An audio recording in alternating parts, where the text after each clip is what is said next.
Halo, selamat pagi semuanya. Mudah-mudahan kalian dalam kondisi sehat walafiat ya. Tetap semangat terus menyelesaikan perkuliahan kita semester ini. Hari ini kita memasuki satu topik baru, yaitu bagaimana cara menyelesaikan struktur statis tak tentu dengan metode yang lain. Namanya metode moment distribution. Nama lain dari moment distribution ini adalah metode cross. Itu diambil dari nama orang insinyur yang mengusulkan pertama kali, namanya Hardy Cross di tahun 1930-an. Jauh sebelum kita semua lahir ya. Dan metode itu diciptakan karena saat itu belum ada komputer yang bisa membantu para insinyur untuk menyelesaikan struktur statis tak tentu.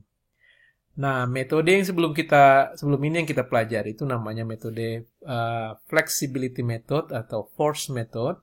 Ini sedikit berbeda prinsipnya dengan apa yang akan kita pelajari hari ini. Oke, kita coba lanjut. Kita akan mempelajari bagaimana sih sebenarnya metode moment distribution ini kalau dibandingkan dengan metode flexibility method. Konsepnya bagaimana? Apa perbedaannya? Dan nanti ada hal-hal yang spesifik untuk moment distribution seperti istilah unbalanced moment, fixed end moment, carry over moments, distributed end moments, dan seterusnya. Lalu nanti kita akan mengerjakan beberapa contoh soal untuk semakin memperjelas metode moment distribution ini. Ya, kalau nanti saya bilang moment distribution atau metode cross, mungkin kadang-kadang bergantian, itu maksudnya hal yang sama ya. Oke, kita mulai dengan sedikit membandingkan atau backtrack refreshing tentang flexibility method yang sudah kita pelajari sebelumnya. Ingatkan flexibility method itu didasari pada penentuan apakah struktur itu statis tak tentu, berapa derajat ketidaktentuannya, berapa level dia, berapa banyak kelebihan reaksi perletakan yang dimilikinya. Lalu kita membuangnya dan kita hitung defleksi akibat dibuang, lalu kita cari kembali gaya yang dibuang tersebut. Nah, untuk struktur-struktur yang kelebihannya itu mungkin 1 atau 2, flexibility method atau force method itu cukup sederhana konsepnya dipahami. Tapi kalau misalkan dia sudah banyak redundannya, banyak reaksi yang lebih di struktur tersebut, seperti contoh ini. Ini masih 2 sebenarnya ya. Kita kelebihan 2 reaksi, di sini ada 1, dan 2 reaksi. Berarti ada kelebihan, katakan kelebihannya adalah reaksi yang di C dan di D. Kita berarti akan menyelesaikan 2 persamaan compatibility dan kita akan mencari 6 kali proses perhitungan defleksi. Ingat ya, kada case 0, case 0 itu 2 defleksi perhitungan di titik C dan di titik D. Demikian juga untuk case 1 dan case 2, 6 kali. Bayangkan kalau misalkan strukturnya itu semakin kompleks, seperti contoh struktur berikut ini. Ini kelebihannya semakin banyak. Ini kelebihannya, di sini ada 3 reaksi, di sini 1 reaksi, di sini 1 reaksi, di sini 3 reaksi. Ada 5 kelebihan reaksinya. Ya. Dan ini kita harus menyelesaikan 5 persamaan compatibility. Ya, karena 5 bilangan atau reaksi yang tidak diketahui. Nah, dalam proses perhitungannya kita memerlukan 12 kali perhitungan defleksi atau rotasi, karena ini melibatkan momen juga ya, kelebihannya. Itu alangkah banyaknya perhitungan yang harus kita lakukan, walaupun memang kita dalam menghitungkan reaksi dan rotasi bisa menggunakan tabel ya, tapi jumlahnya sangat banyak sekali, 12 kali. Bayangkan kalau terus bertambah. Nah, disitulah keterbatasan metode flexibility atau force method untuk struktur-struktur yang tingkat derajat kelebihannya itu cukup banyak. Jadi disarankan memang ada alternatif lain. Disitulah moment distribution atau metode cross ini muncul. Jadi metode ini kita tidak perlu menghitung defleksi berulang-ulang seperti pada metode flexibility method. Dan kita juga tidak perlu menyelesaikan persamaan simultan yang cukup banyak. Itu kelebihan dari moment distribusi ini. Tapi ada juga tentunya keterbatasan setiap metode itu ada.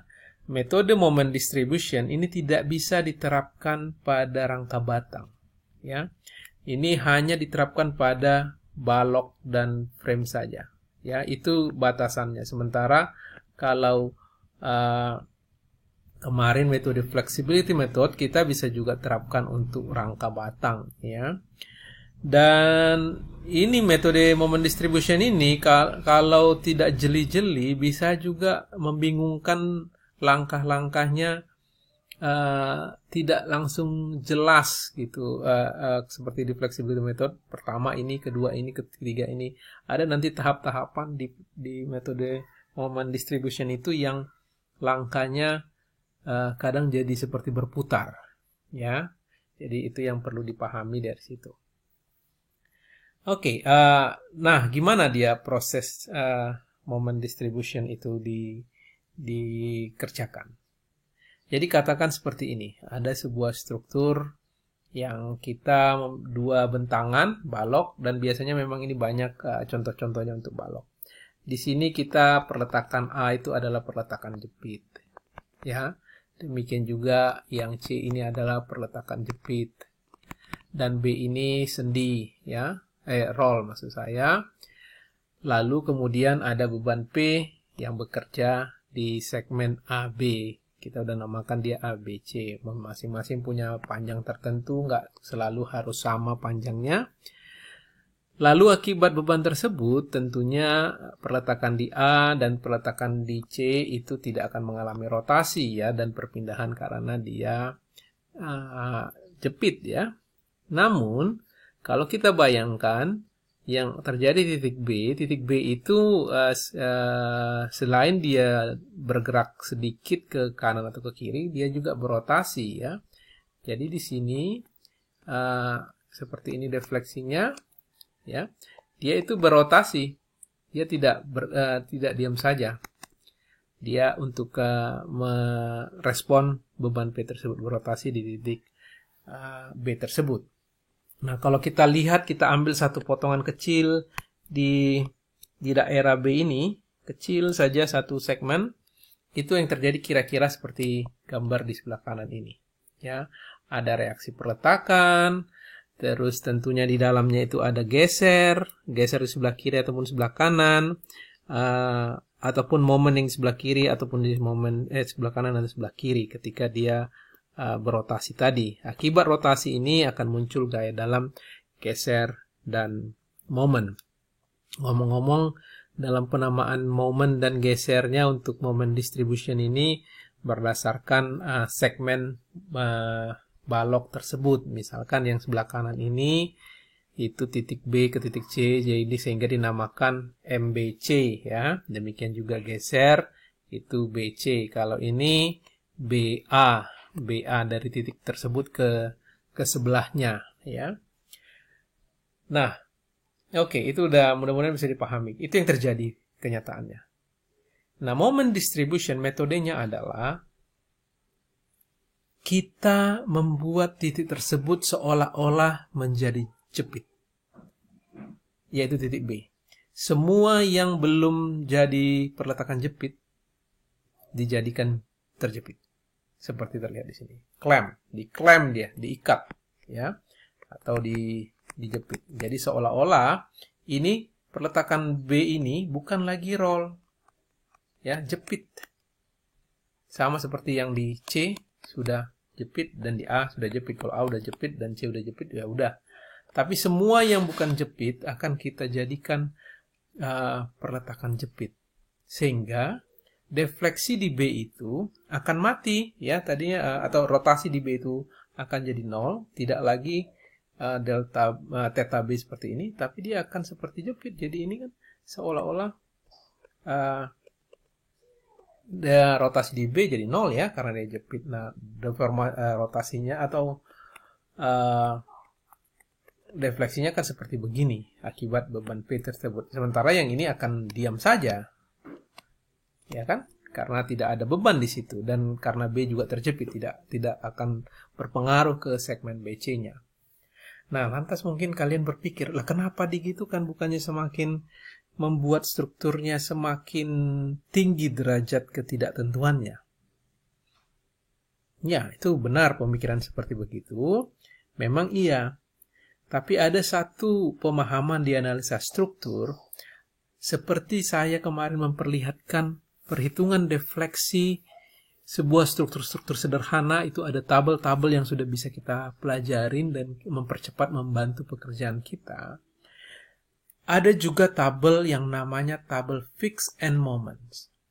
Ya, fix and moments itu maksudnya kalau strukturnya itu jadi jepit-jepit, ya, untuk beban tertentu, itu secara analisa struktur kita tahu momen yang tercipta di perletakannya. Itu namanya fix and moment. Momen yang muncul di perletakan jepit. Kira-kira gitu bahasa Indonesianya secara literal. Nah, itu menjadi batu loncatan kita untuk menyelesaikan struktur ini.